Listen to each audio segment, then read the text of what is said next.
I've been asked countless times, should I join the infantry? What is it going to be like? And what am I going to do every day? That sort of thing. In short, the answer is yes. You should join the infantry. It's easily the best job in the Army. And I'm sure that applies to the Marine Corps as well.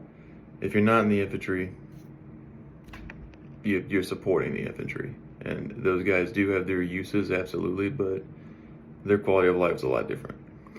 So you have pros and cons to each, right? Now, if you're in the infantry, you're going to be doing a lot of field training. That's going to be hit or miss on how enjoyable that is. It might be a fantastic time, or you might be getting rained on the entire time. Who knows? Could be in a hailstorm while you're trying to storm a trench, or go set up a battle position. Who knows? Could suck. Likewise, the guys that are in support are back in a tent somewhere, not concerned, and probably making fun of you. Don't worry, you'll be making fun of them for being too weak to be out in the shit anyway, so it's mutual. You'll both dislike each other equally. When it comes time to deploy, that's where your time to shine really is. You'll have the most fun. You'll be running your missions, constantly engaged in doing something of particular use. And when you're not, you work out and do whatever other things you want to do to make you happy and decompress. It's a very good time. That's what the support kids though. They're not running missions. They're not kicking indoors. They're not doing anything. They're sitting back at the fob, chilling. So if you want to get out and have fun and actually do the job that you see about in the movies, the infantry is the way to go. If you're looking for career advancement, the infantry does offer quite a bit of that as well, whereas they have quite a few schools in the military like airborne, air assault, ranger, sniper, RSLIC, etc. The infantry has first pass at all of that stuff, whereas all the others do not, because it's not necessary. I mean, how much do you need your desk jockey to be airborne qualified? You don't. It's irrelevant, actually. Do you need them to be sniper qualified? No, because they go to the range once a year at best, and no one really cares what they shoot because they probably pencil the scores in anyway half the time. So it's not important. However, with the infantry, yeah, we do need sniper teams. We do need reconnaissance teams. We do need ranger qualified guys. So they'll send you to those things without really much of a fuss. So as you rack and stack these things, you'll progress very fast in your career. It makes you look really good. And these things, some of them do translate to outside experience as well. And every school you go to does obtain you college credits as well, which you can use to further push towards your degree. Knock out some of those general education classes that just eat up time, honestly. So you do have that going for you as well. As far as, is the infantry difficult? No, I don't think it is. Nothing in the Army is difficult, quite frankly. It might be mentally taxing sometimes. Yes, that is an absolutely guaranteed thing. You will find yourself being very mentally drained quite often, I would say. But it's nothing you can't handle. It's not going to be to the point that you're just dead inside, As long as you don't fall to the habits that some people do, which is copious amounts of nicotine and liquor, or chasing very unsanitary women around the base, you'll be fine. You will be fine. Be productive, hit the gym, go on a nice trail run, and have a good time. And things will be just fine for you. If you do get into bad habits, one, you're going to quickly see that career progression start slipping away. And two, you're going to end up losing the spirit you need to do the right thing. So it is best that you do focus on, being that weirdo that studies and works out in his free time. I know, what a catastrophe. You're not out partying and knocking back a fifth of Jack Daniels a night. I know, I'm really depriving you of your fun here.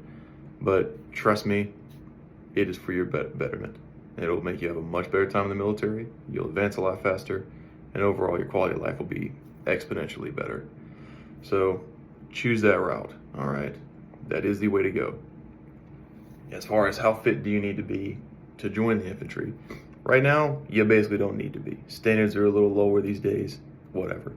But what I would suggest, because stress fractures are becoming a problem with trainees now in OSIT, one station unit training, infantry school, I would suggest, if you have been lazy for most of your life, either by your own hand or by the hand of someone else, strongly suggest you start taking some calcium supplements and lifting weights and running.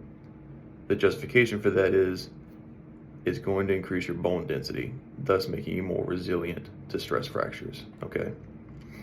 There are some cases of tendon and ligament injuries, but they're very minor in comparison to the stress fracture problem. If you're worried about that kind of thing, squats work really well, leg extensions, Nordic hamstring curls, rucking, running, just getting your body, namely your lower body, used to moving for a while. That's going to be your biggest thing on that end. If you got a good base with calisthenics, so you can do a good amount of push-ups, pull-ups, sit-ups, flutter kicks, whatever, basic training is going to be a joke for you. You're not going to do anything that's going to be overly challenged. I think the only time I was genuinely inconvenienced during the entirety of OSIT was the bayonet march, which is your last culminating event before you get your fancy cross rifles. And it only sucked, quite honestly, because my fucking rucksack snapped in half for no reason. And I had that jamming into my back the entire time, the frame. And my nods, the J-arm was snapped on it. So with every step, my monocular would slide forward and slide back. And it just kept clocking me in the fucking eye for the entire movement. That got old with a quickness. But other than that, frankly, OSIT was fine. The only difficult thing I've done in my life was selection processes. Everything else has been easy. Deployment also wasn't hard. Sure, there's inconveniences to everything. Don't get me wrong. I'm not saying I went in there and every day I got 10 hours of sleep and I felt great and I was ready to be awake, ready to have a good time. That's not the case. But none of it was really just sucking the soul out of me to get up and do my job. It was not that bad. And I haven't seen it be that bad for really anybody. So, in short, it's a really good life option. It is fun. It is very fun. It's very fulfilling. You'll meet some of the best people in your life. Guaranteed. I promise you. You'll meet some of the best friends you'll ever have in your entire lifespan. Right here. Now, the caveat is, you're probably going to meet some of the worst people the earth has ever produced at the exact same time. You will meet both. Somehow they both make it here. I don't know. But mostly it's good people. It is mostly good people. There are onesies and twosies, though, that you will find and you're going to genuinely wonder, man, why is this guy not in jail? How is he here? But, stay away from them. They'll probably stay away from you. Just call it good, all right? Easy deal. But in short, you should join. I know a lot of guys have asked about fitness and how to train. Look, if you want advice on how to train, you want some sort of knowledge, reach out to me. I'll send you whatever I can. I'm always happy to help. And if you want me to make a class on fucking infantry tactics and techniques, I'll make that too.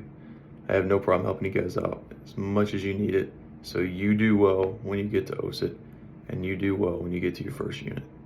I'm very happy to help you. So please, reach out if you need anything. I will be here.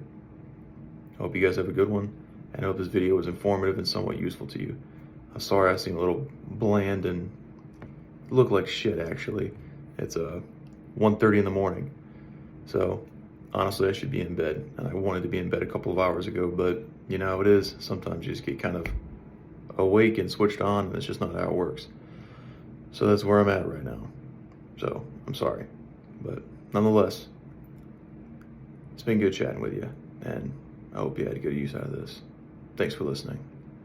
If this interests you, if you want to hear more, please like and subscribe. You'll have more on the way. Have a good one.